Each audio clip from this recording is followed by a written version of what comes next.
ओम शांति।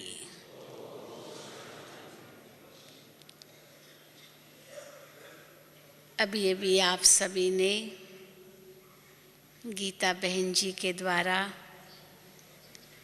योग को सहज बनाने की विधि के विषय में सुना।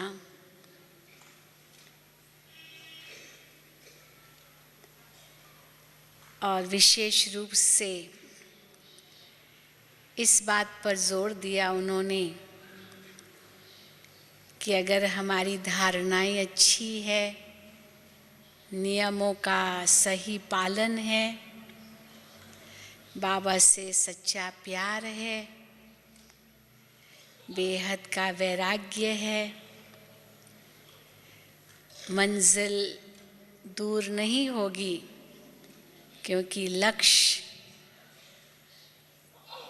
हमारे सामने होगा। तो बाबा ने हमें 2 लक्ष्य दिए हैं। एक लक्ष्य है मुक्ति का और दूसरा लक्ष्य है जीवन मुक्ति का, अर्थात घर भी जाना है और फिर नई दुनिया में आना है।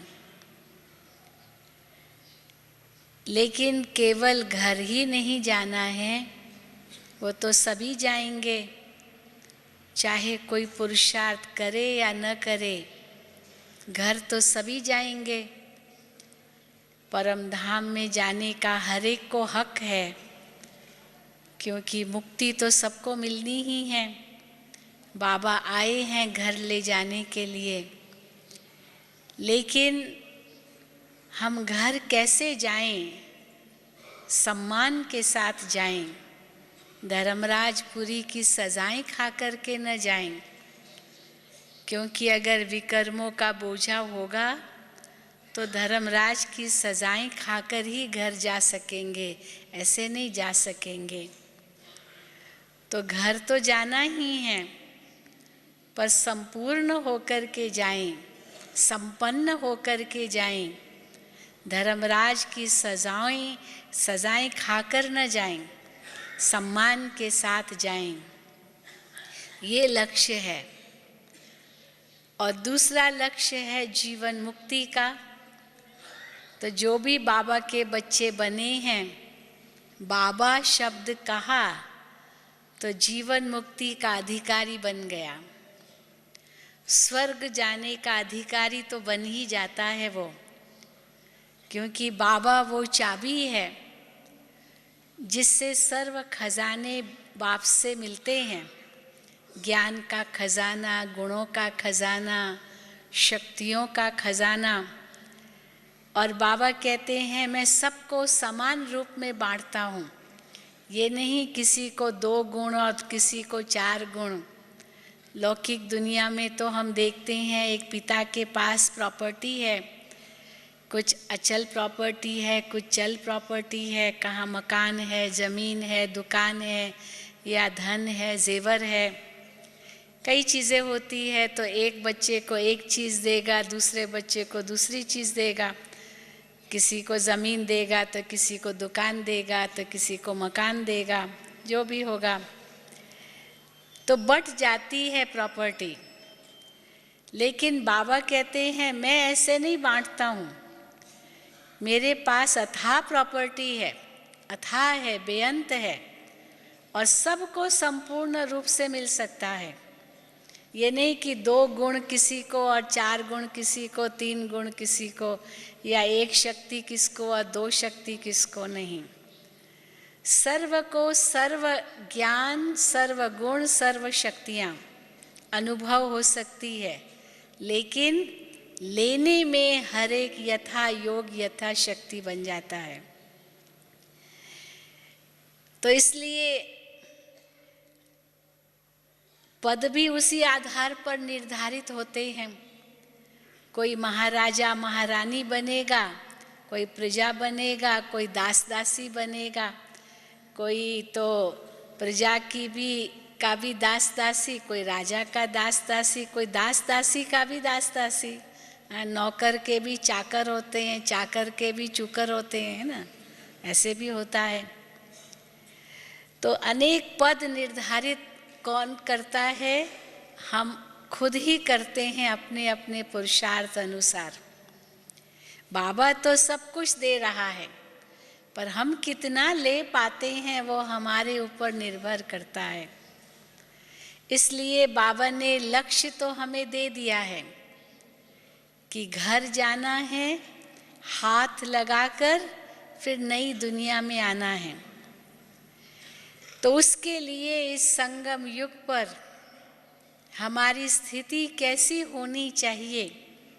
आज बाबा ने कहा, ज्ञान सूर्य समान स्थिति हो, लाइट माइट हाउस की स्थिति हो।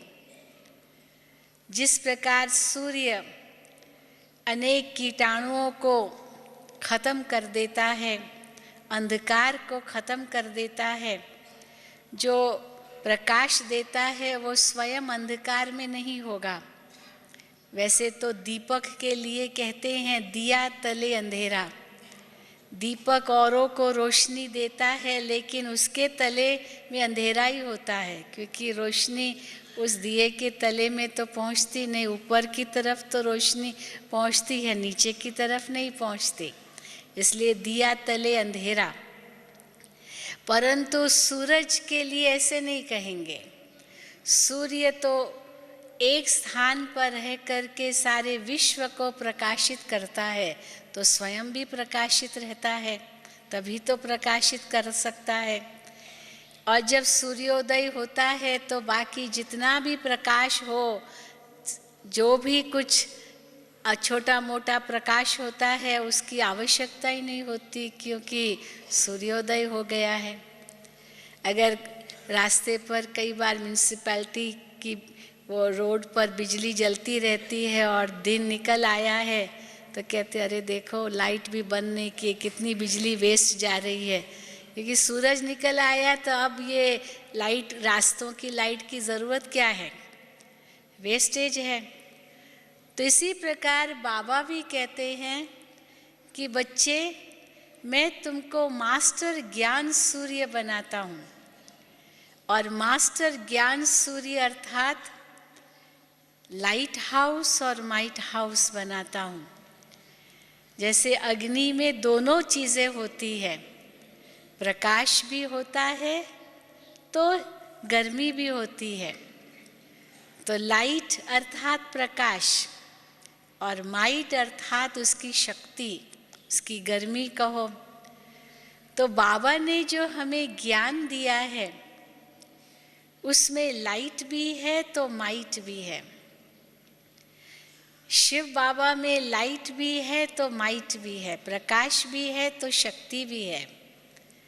जब शुरू में ब्रह्मा बाबा को शिव बाबा का साक्षात्कार हुआ, तो सबसे पहली शब्द जो ब्रह्मा बाबा ने उच्चारण किए, क्योंकि जब साक्षात्कार हुआ बाबा को, तो वो तेजोमय लाइट प्रकाश शिव बाबा का उन्होंने देखा, लेकिन पहचाना तो नहीं। वो तेजोमय लाइट देखी, परंतु ऐसे महसूस किया जैसे वो लाइट उनके सामने आती गई आती गई आती गई और उनमें समा गई, और उनको बहुत शक्ति का अनुभव होने लगा। और जिस समय आंखें खोली तो आंखें लाल लाल थी, जैसे सारा कमरा प्रकाशित हो गया था। जो बाबा के लौकिक परिवार वालों ने देखा, क्योंकि घर में ही अनुभव किया, तो परिवार वालों ने बाबा से पूछा, ये बाबा ने आपने क्या अनुभव किया? क्योंकि चेहरे पर इतनी चमक थी, आंखें लाल थी, और पूरा जैसे चारों तरफ बाबा की लाइट ही लाइट अनुभव हो रही थी। तो परिवार वालों ने पूछा, बाबा क्या अनुभव किया? तो बाबा ने उसी समय कहा, कोई लाइट थी, कोई प्रकाश था, कोई माइट थी, कोई शक्ति थी, वो मेरे करीब आई और मुझ में समा गई, और वो अब मुझसे कुछ कराना चाहती है। तो बाबा, शिव बाबा भी क्या है? लाइट हाउस भी है तो माइट हाउस भी है। एक प्रकाश का स्तंभ होता है, लाइट हाउस होता है, जो जहाज़ों को रास्ता दिखाता है। वो तो एक स्थिर होता है, वो नहीं हिलता है, वो नहीं कहीं जाता है।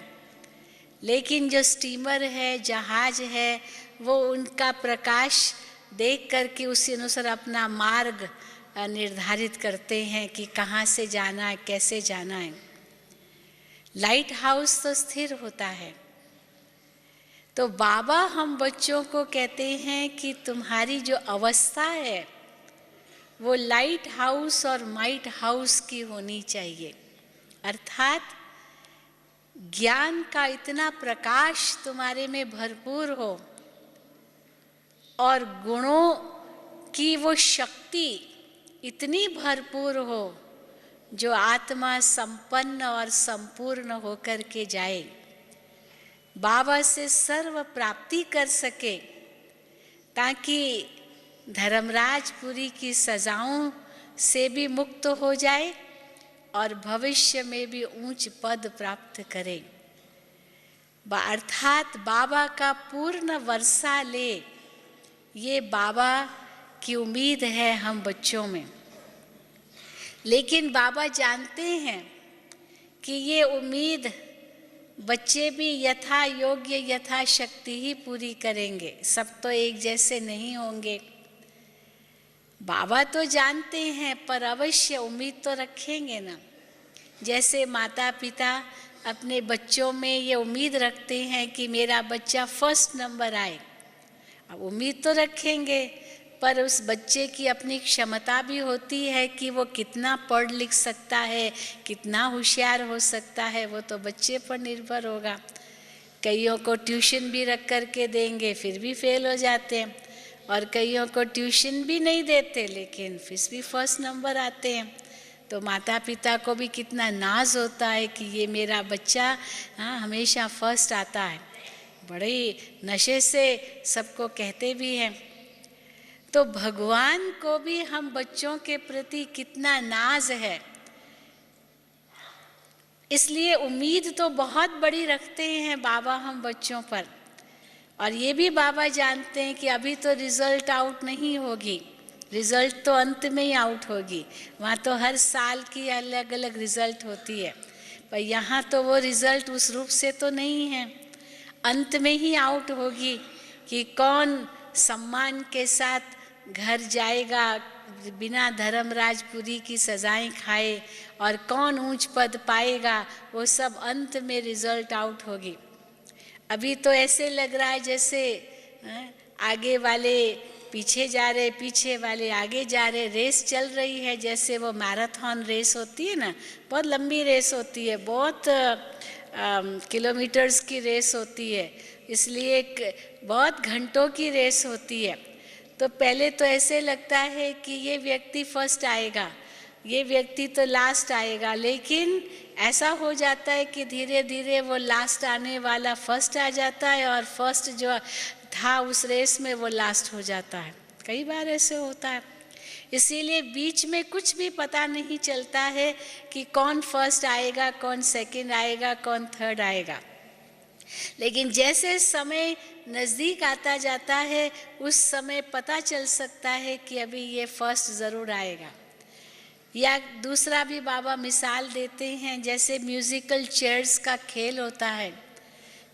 म्यूज़िकल चेयर्स में कुर्सियाँ सब खाली होती है, कोई भी कुर्सी पर बैठा हुआ नहीं होता है, सब खाली कुर्सियों के चारों ओर घूमते रहते और म्यूज़िक बजता रहता है। अब कोई भी कुर्सी पर नहीं बैठा है क्योंकि म्यूज़िक चल रहा है।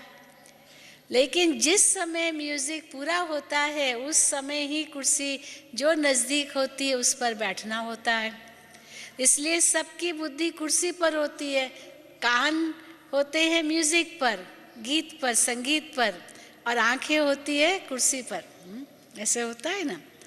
और जैसे देख सुनते हैं कि भी म्यूज़िक बंद हो गया, उसी समय कुर्सी पर विराजमान हो जाते हैं, और कोई थोड़े अलबेले रहे तो वो कुर्सी से वंचित हो जाते हैं। इसी प्रकार सारी कुर्सियां खाली है, किसी को भी कोई कुर्सी नहीं मिली अभी तक, केवल फर्स्ट लक्ष्मी नारायण ही डिक्लेयर हुए। क्योंकि शुरू शुरू में बाबा मम्मा को जब बच्चे देखते थे तो बाबा से श्री नारायण का साक्षात्कार होता था और मम्मा से लक्ष्मी का साक्षात्कार होता था, राधे का साक्षात्कार होता था, ब्रह्मा बाबा से श्री कृष्ण का साक्षात्कार होता था। तो वो तो फिक्स्ड हो गए, लेकिन second Lakshmi Narayan, third fourth Lakshmi Narayan, 8 गदियाँ पूर्ण रूप से चलेगी, वो तो कोई भी फिक्स नहीं हुए हैं। हम ज़रूर ये कहेंगे कि हाँ दादियाँ तो है आगे, वो भी ठीक है, लेकिन फिर भी बाबा कहते हैं सबको मार्जिन है। अभी तक ये नहीं है कि कोई कुर्सी पर बैठा है, अभी तक गीत चल ही रहा है, सब कुर्सियाँ खाली है। इसलिए अभी तक कोई माला बन ही नहीं पा रही है 108 की, 8 की भी नहीं बन पा रही है, 108 की तो दूर। और ही जो लास्ट में आने वाले बच्चे हैं, बाबा तो उनको एक्स्ट्रा वरदान देते हैं। क्या वरदान देते हैं? Last so fast so first. तो और ही ज़्यादा ग्रेस मार्क्स मिल जाती है ऐसे बच्चों को कि आप और आगे जा सकते हो, पुरानों से भी आगे। तो जब ऐसा वरदान भगवान का मिलता है तो बहुत आगे जा सकते हैं। परंतु हमारा पुरुषार्थ कैसा होना चाहिए? जब बाबा कहते हैं लाइट हाउस माइट हाउस बनो, अर्थात ज्ञान का प्रकाश हमारे में संपूर्ण रूप में हो। हर कर्म के लिए बाबा ने ज्ञान दिया है। देखो, जब तक बाबा ने ज्ञान नहीं दिया था तब तक कई बार असमंजस में रहते थे, करे न करे, जाए न जाए, अच्छा क्या है बुरा क्या है। दुनिया में तो ये कहते, इंग्लिश में कहावत है, one man's meat is another man's poison. किसी के लिए वही चीज़ भोजन है, पर किसी के लिए वही चीज़ जहर है। किसी को लो शुगर होता है तो कहेंगे खूब ग्लूकोज डालो, मीठा डाल करके पिलाओ, क्योंकि शक्कर कम हो गई शरीर में, तो और ही शक्कर का घोल बना करके उसको पिलाते हैं। और किसी डायबिटिक पेशेंट को शक्कर का घोल बना के पिलाओ तो क्या हालत हो जाएगी, है? तो इसीलिए वो तो मर जाएगा। इसीलिए किसी के लिए वही भोजन है, किसी के लिए वही जहर है, वही दवाई है। अगर हम डॉक्टर जितना कहता उस मात्रा में लेते हैं तो वो दवाई का काम करेगी, पर वही दवाई अगर 50-100 गोलियां एक साथ खा लो तो क्या हो जाएगा, हा? वो तो ख़त्म कर देगा। तो इसीलिए वो तो स्थूल चीज़ के लिए है। तो मनुष्य भी समझते हैं कि कौन सा कर्म अच्छा है, कौन सा कर्म बुरा है, कैसे समझें। लेकिन बाबा ने हमें वो लाइन हमें खींच करके दी है कि कौन सा कर्म अच्छा है, कौन सा कर्म बुरा है। उसका ज्ञान हमें मिला है कि जो भी कर्म देह के अभिमान से किया गया है वो पाप के खाते में जाता है, देह के अभिमान से। और जो भी कर्म आत्मा अभिमानी स्थिति में किया जाता है वो पुण्य के खाते में जाता है, वो सत्कर्म के खाते में जाता है। ये हमें लाइट मिली, ज्ञान मिला। इसीलिए कहा जाता है ना, दया धर्म का मूल है, पाप मूल अभिमान। तो पाप का मूल अभिमान है, और बाबा ने आकर के आत्मा का ज्ञान दे करके, परमात्मा का ज्ञान दे करके हमें सत्कर्म करना सिखाया है कि आत्म स्थिति में और शिव बाबा की याद में हर कर्म करो तो वो कर्म श्रेष्ठ कर्म हो जाएगा। ये हो नहीं सकता है कि आत्म स्थिति हो और परमात्मा की याद हो और वो कर्म पाप के खाते में जाए, नहीं। क्योंकि जैसे ही आत्म स्थिति आएगी तो ज्ञान होगा हमें कि मैं आत्मा कैसी आत्मा हूँ, शांत स्वरूप हूँ, प्रेम स्वरूप हूँ, आनंद स्वरूप हूँ, शक्ति स्वरूप हूँ। शुद्ध स्वरूप हूँ। तो ये जैसे ही मुझे ज्ञान आया, उस ज्ञान से मेरा कर्म भी उसी रूप से होगा। क्रोध मेरा गुण नहीं, मेरे क्रोध मेरी शक्ति नहीं, मेरी शक्ति तो शांति की शक्ति है। तो ऑटोमेटिकली क्रोध मुक्त हो जाएंगे, ऑटोमेटिकली ही प्रेम युक्त हो जाएंगे, क्योंकि प्रेम मेरा गुण है। आत्मा को देखने की दृष्टि बन जाएगी। ये भी बाबा की संतान है, ये अनुभव होगा, भगवान का बच्चा है, ये अनुभव होगा, दया भावना आएगी। लेकिन ये विकार कहाँ से पैदा होते हैं? देह के अभिमान से। तो जहाँ मैं आया वहाँ अभिमान आया। इसलिए बाबा कई बार कहते हैं, अच्छा चलो मैं कहने की आदत भी हो गई है। द्वापर कलयुग में अभिमानवश मैं हम कहते आए हैं, चलो आदत भी बन गई है, पर थोड़ा सा जोड़ दो, मैं कौन? मैं आत्मा। फिर थोड़ा और जोड़ दो, मैं शांत स्वरूप आत्मा। क्योंकि मैं आत्मा भी पर्याप्त नहीं है। कैसी आत्मा? मैं प्रेम स्वरूप आत्मा, मैं आनंद स्वरूप आत्मा, मैं शक्ति स्वरूप आत्मा। तो ये आत्मा को स्वमान आ जाएगा, अर्थात ये लाइट, अंदर की लाइट प्राप्त होगी।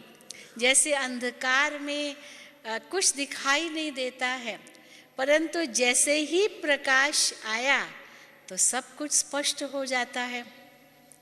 तो क्या करे क्या न करे, ये जैसे अंधकार में स्थिति है, कहाँ जाएं, कहाँ पाँव रखें, ठोकर न लग जाए, इससे नुकसान होगा, इससे फायदा होगा, इसका नतीजा क्या होगा, प्रश्न ही प्रश्न होगा। लेकिन अगर आत्मिक स्थिति है और उसमें शिव बाबा की याद है, तो वो कर्म सत्कर्म के ही खाते में जाएगा, ये गारंटीड है। भले उस समय लगेगा कि नुकसान हो रहा है, लेकिन वो नुकसान का रूप नहीं होगा। दिखाई देगा हो सकता है नुकसान, परंतु उसका दीर्घकालीन जो प्रभाव होगा वो बहुत श्रेष्ठ होगा। लोग केवल तात्कालीन जो प्रभाव है उसी को ही देखते हैं, मेरा भला क्या है, मुझे क्या फायदा मिलेगा। तो तात्कालीन फायदे को ही देखते हैं, दीर्घकालीन जो फायदा है उसको नहीं देखते हैं। उससे पाप कितना बनेगा, भले वर्तमान हमें तात्कालीन फायदा हुआ भी, पर उसका परिणाम बाद में कितना नुकसानकारक होगा वो तो देखते ही नहीं है। उस समय क्या प्राप्ति हो गई वही देखते हैं। तो परिणाम स्वरूप उस समय तो थोड़ी खुशी होती है, लेकिन बाद का तो कितना दुख उठाना पड़ता है। परंतु जो सच्चाई के मार्ग पर हैं, सत्यता पर हैं, अटल हैं, उनको तो डरने की जरूरत ही नहीं है। जिसको बाबा कहते सच तो बीठो नच, जो सच्चा है वो तो खुशी में रहेगा, उसका अंदर में खाएगा नहीं, न उसको कोई डर होगा, क्योंकि वो सत्यता के मार्ग पर है। और जो झूठ के मार्ग पर होगा, तात्कालीन लाभ के पीछे होगा, वो तो डरेगा, क्योंकि पकड़ा जाएगा, पता तो चल जाएगा। इसीलिए बाबा कहते हैं लाइट हाउस की अवस्था माना ज्ञान युक्त अवस्था। आगे पीछे तीनों कालों को सामने रखते हुए आत्मस्थिति में परमात्मा की याद में हर कर्म करना। एक है ये कर्म के लिए लाइट हाउस स्टेज, और जैसा मैं कर्म करूँगा मुझे देख और करेंगे, क्योंकि मैं अनेकों के लिए प्रेरणा का स्रोत बना हूँ। जैसे हम औरों को देख करके करते हैं, तो मुझे देख करके भी कई करेंगे, तो और मेरे से क्या प्रेरणा ले, उसके लिए भी हमें सोचना होगा। जो हम औरों से नहीं चाहते हैं अपने लिए, तो हम भी औरों के लिए ऐसे न करें, क्योंकि जो हम औरों के लिए करेंगे वही हमें प्राप्त होगा। औरों को दुख देंगे तो हमें भी दुख मिलेगा, औरों को सुख देंगे तो हमें भी सुख मिलेगा। तो ये कर्मणा के प्रति में, वाचा में, मनसा में, इस प्रकार की भावना हमारे जीवन को एक लाइट हाउस का रूप देती है। तो ये है प्रैक्टिकल बात। परंतु जब हम योग में बैठते हैं तो वो भी एक लाइट हाउस की स्टेज का अनुभव हम कर सकते हैं।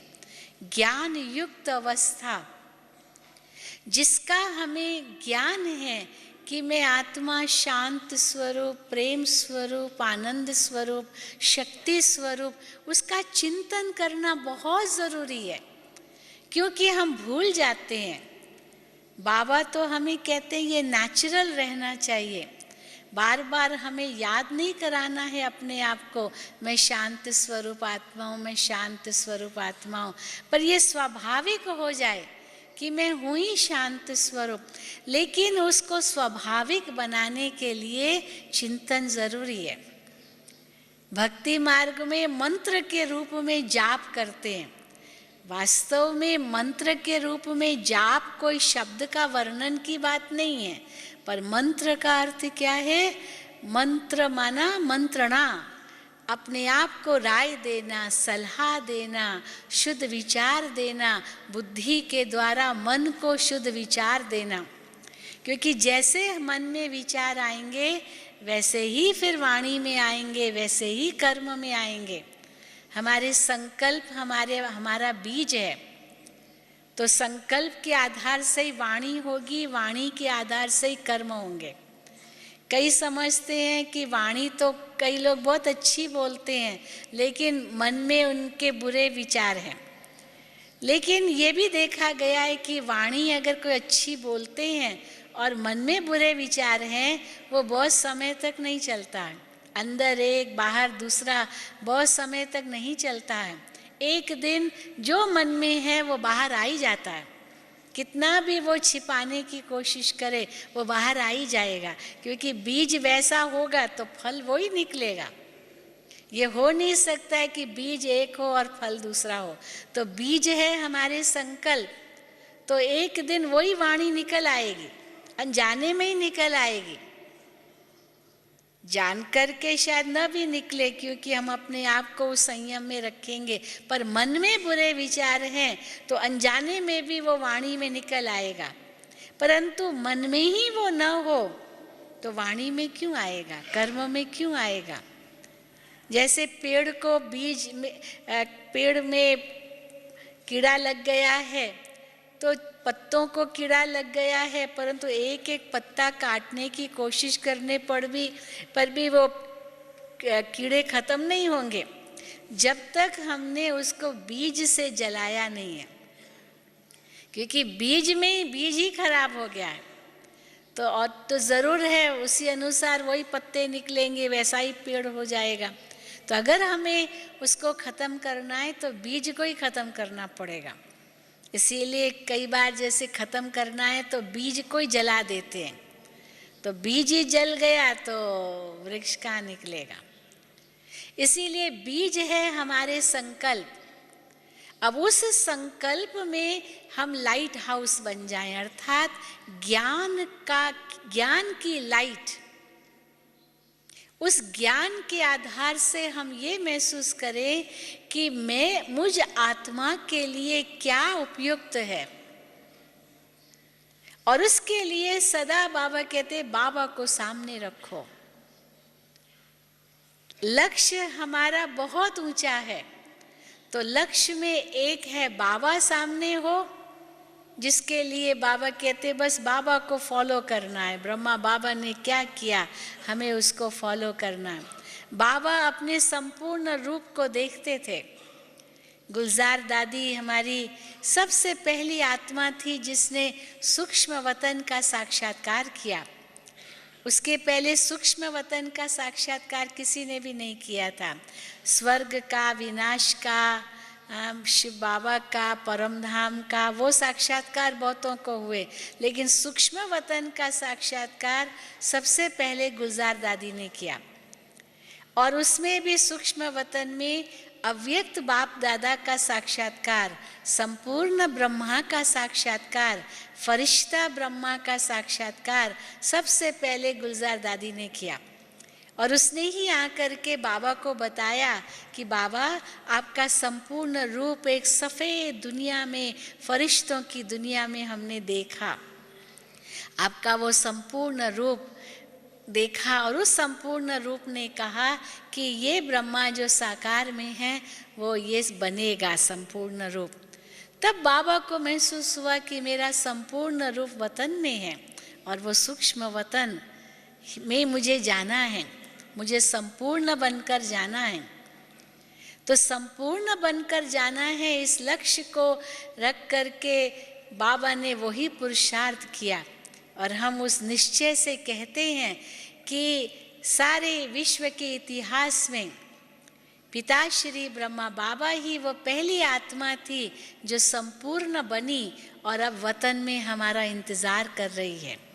और हम बच्चों से मिलने के लिए शिव बाबा और ब्रह्मा बाबा की संपूर्ण आत्मा आते हैं ताकि हम बच्चों को भी वो शक्ति प्रदान कर सके, ताकि हम भी बाप समान बन सके। तो हमारे सामने शिव बाबा भी है और ब्रह्मा बाबा का संपूर्ण रूप भी है। शिव बाबा तो है ही जागती ज्योति, वो तो है ही लाइट हाउस और माइट हाउस, सारे विश्व को शक्ति प्रदान करने वाला, सारे विश्व को इतना ज्ञान दे करके, शक्तियाँ दे करके वापस घर ले जाने वाला, सारे विश्व का परिवर्तन करने वाला। लेकिन ब्रह्मा बाबा भी बाप समान हैं और वो हमारा इंतज़ार कर रहे हैं वतन में। तो हमारे सामने वो लक्ष्य हो कि मुझे संपूर्ण बनना है और संपूर्ण बन कर के घर जाना है। कहीं धर्मराजपुरी की सजाओं से मुझे पास न करना पड़े, धर्मराज भी मुझे टाटा करे।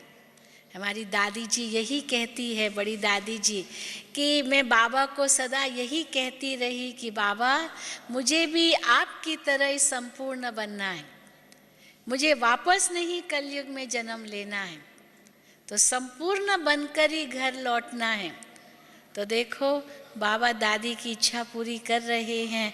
भले दादी शरीर में है लेकिन इतनी न्यारी प्यारी, इतनी बाप समान स्थिति को प्राप्त कर रही है, संपूर्णता के निकट जा रही है।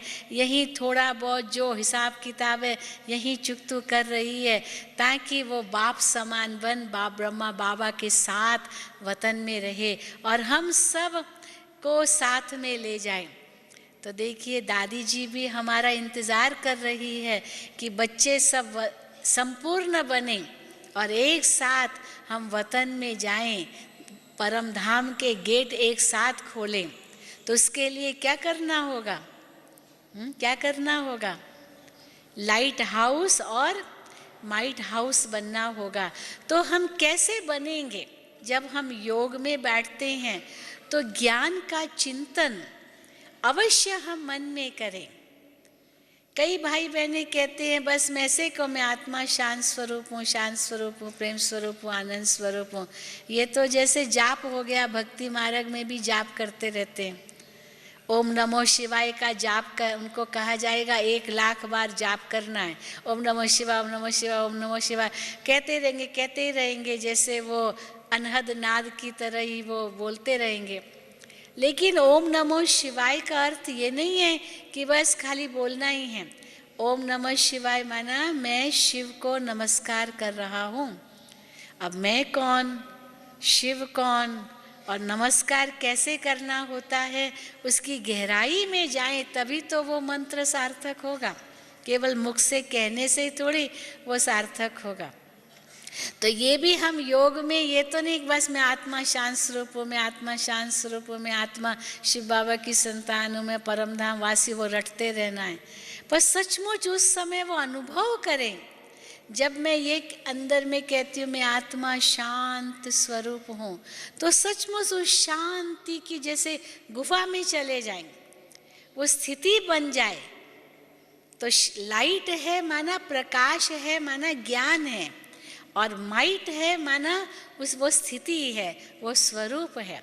शांति भी एक वो शक्ति का अनुभव हो और उस शक्ति की अनुभूति में मैं स्थित हो जाऊं। जैसे हम भोजन खाते हैं तो भोजन खाते समय लगता है कि हाँ पेट भर रहा है, हाँ पेट भर रहा है, पेट भर रहा है। फिर वो जैसे भोजन खा लिया, पेट भर गया, तो शक्ति की अनुभूति होने लगती है। जैसे किसी को खून नहीं है या बिल्कुल लो है बीपी, तो उसको सलाइन चढ़ाते हैं या ग्लूकोज चढ़ाते हैं, तो पता चलता है एकदम पीला चेहरा, और पीला चेहरा धीरे धीरे धीरे धीरे लालिमा आ जाती है चेहरे में, आँखों में रौनक आ जाती है, तो कहेंगे हाँ शक्ति भरी।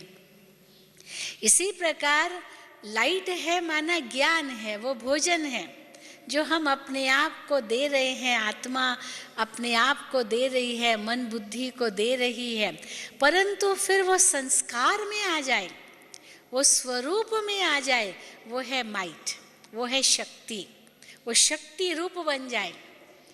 मुझे याद है बाबा ने मुझे इस प्रकार का ही वरदान दिया था जब हम मधुबन में रहने लगे 1976 से। आज 30 साल से भी अधिक हो गए मधुबन में रहते। तो मुझे यही सेवा मिली कि राजयोग शिविर कराने हैं, तो मैं कमेंट्री देती थी, मैं आत्मा शांति स्वरूप हूँ, प्रेम स्वरूप हूँ, शांति सागर पिता की संतान हूँ। तो लोगों को अच्छा तो बहुत लगता था, कमेंट्री करा के योग कराती थी। लेकिन बाबा ने एक बार, जैसे मैं बाबा के सामने गई, अव्यक्त बाप दादा के सामने, तो बाबा ने मुझे यही वरदान दिया कि बच्चे तुम दिल से बोलती हो, दिल से जो बोलते हैं उनका तीर दिल को लगता है। ऐसे बाबा ने मुझे वरदान दिया था, कई वरदान दिए पर ये एक वरदान है। और फिर बाबा ने मुझे जैसे सिखाया कि जब आप कहती हो कि मैं आत्मा शांत स्वरूप हूँ, वो उस समय वो ऐसी स्थिति बन जाए और उस स्थिति में स्थित हो करके शांति के वाइब्रेशंस फैलाओ, तो अनेकों को इसका अनुभव होगा। तो सचमुच मैंने उसके बाद वो अनुभव किया कि जैसे बाबा ने कहा, वरदान के रूप में कहा। फिर उसके बाद कमेंट्री की कैसेट भरी, जो सबसे पहली कैसेट है कमेंट्री की कैसेट, जो आज तक चल रही है। लोग यही कहते हैं, यही बहन जी जो कमेंट्री की कैसेट आप सुनते हैं ना, मैं आत्मा शांत स्वरूप, ये इनकी है, उसी से मेरा परिचय देते हैं। तो वो कब किसने 25 साल पहले रिकॉर्ड की गई होगी, मैं समझती हूँ इतना ही समय तो हो गया होगा, लेकिन आज भी वो यूज़फुल है, चल रही है। क्यों? क्योंकि उस समय सचमुच जैसे बाबा का वरदान मिला था, और उस वरदान की स्थिति में जैसे अंदर से निकला, कोई मैं रटा हुआ नहीं मैंने बोला, परंतु जैसे अंदर से निकला उस स्थिति में स्थित होकर के। तो सचमुच हम अनुभव करें कि जब हम योग में बैठते हैं तो एक तो लाइट हाउस की स्थिति माना एकदम आत्मा ज्ञान के प्रकाश से प्रकाशित हो जाए। अगर मन में प्रश्न है या आश्चर्य है या कोई भी प्रकार की दुविधा है, ये लाइट हाउस की स्टेज नहीं है। लाइट हाउस को कोई दुविधा थोड़ी होती है। लाइट हाउस माना रोशनी देने वाला, वो स्वयं प्रकाशित होकर के चारों ओर अपना प्रकाश फैलाता है। परंतु अगर मेरे मन में दुविधा होगी, पता नहीं मैं आत्मा हूँ या नहीं हूँ, पता नहीं शिव बाबा है या नहीं है, पता नहीं करेंगे तो पता ही कट जाएगा। हाँ? तो इस प्रकार नहीं। मुझे याद है एक बार एक आत्मा बाबा के सामने आई थी, अव्यक्त बाप दादा के सामने, और अपने प्रति बहुत डाउट, संशय, मैं कर सकूंगा नहीं कर सकूंगा, होगा नहीं होगा, ये मतलब बहुत मन में संशय। तो जैसे वो बाबा के सामने आई तो बाबा से वो शक्ति न ले सके, दृष्टि नहीं ले सके, बिल्कुल आंखें नीचे करके वो बैठा। मैं कहूँ बाबा से दृष्टि लो, क्योंकि बाबा के पास में बैठती सारी रात बाबा वरदान देते थे एक एक को। तो मैं कहूँ बाबा से दृष्टि लो, आंखें दृष्टि ले, फिर नीचे झुके। तो बाबा ने बहुत सुंदर महावाक्य उनके लिए उच्चारण किए कि बाबा ने तो बच्चे को पहचान लिया, पर बच्चे ने अपने आप को नहीं पहचाना। तो इतना सुंदर बाबा ने उसको वरदान दिया कि तो पहले बाबा ने उससे पूछा आप कौन हो? तो उसने कहा मैं आत्मा हूँ। बोल दिया। अभी वो क्या कहे, मैं फलाने नाम का, ऐसे थोड़ी कहेगा, मैं आत्मा हूँ। परंतु फिर भी उसको अंदर में थोड़ा संशय होगा। फिर बाबा ने पूछा कौन सी आत्मा हो? तो कुछ जवाब नहीं दिया। फिर बाबा ने कहा अच्छा शक्ति स्वरूप आत्मा हो? कहता नहीं सीधा बोल दिया नहीं। तो बाबा मुस्कुराए। तो बाबा ने कहा किसकी संतान हो? तो अभी कैसे कहे और कुछ, तो बोला शिव बाबा की संतान हूँ। अच्छा शिव बाबा की संतान हो, शिव बाबा सर्वशक्तिवान है? तो बोला है। आप शिव बाबा की संतान हो तो शिव बाबा सर्वशक्तिवान, तो उसकी संतान कौन हो गई? मास्टर सर्वशक्तिवान हुई? बोला हाँ। तो फिर आप कौन हो? अब उसके मुख से निकले ही नहीं कि मैं शक्ति स्वरूप आत्मा हूँ। फिर देखो भगवान उसको वरदान दे रहा है, लेकिन वो वरदान नहीं ले रहा है। कैसा उसका भाग्य। लेकिन बाबा ने उसको फिर भी बहुत सुंदर महावाक्य उच्चारण किए कि बच्चे सदा इसी नशे में रहो कि मैं मास्टर सर्वशक्तिवान आत्मा हूँ, और यही निश्चय नशा आपको सफलता का अनुभव कराएगा। बाबा आपको वरदान दे रहे हैं बच्चे, जब भी कोई ऐसी बात हो उस समय याद करो मैं कौन हूँ, मैं सर्वशक्तिवान बाप की संतान मास्टर सर्वशक्तिवान हूँ। और उस समय बाबा ने उसको इतनी शक्तिशाली दृष्टि दी। सचमुच वो आत्मा आज भी वो कहती है बहन जी वो जो बाबा की दृष्टि मिली थी ना, बस बाबा ने तो मुझे मेरा जीवन ही बदल दिया। नहीं तो वो आत्मा बाबा के सामने ही नहीं देख सके, क्योंकि अपने आप में ही संशय था उसको। तो देखिए भगवान तो हमें वरदान दे ही रहे हैं। एक शास्त्रों में आता है कि भगवान ने भाग्य बांटा, लेकिन कोई तो बड़े बड़े साधन ले गए और कोई तो छलनी लेकर चले गए। अब बताओ छलनी लेकर जाएगा तो क्या होगा, वरदान सारा बह गया। तो चलिए अब हम इसके बाद 15 मिनट ऐसी स्थिति का अनुभव करें योग में जो सचमुच लाइट और माइट हाउस स्थिति का अनुभव हम कर सकें।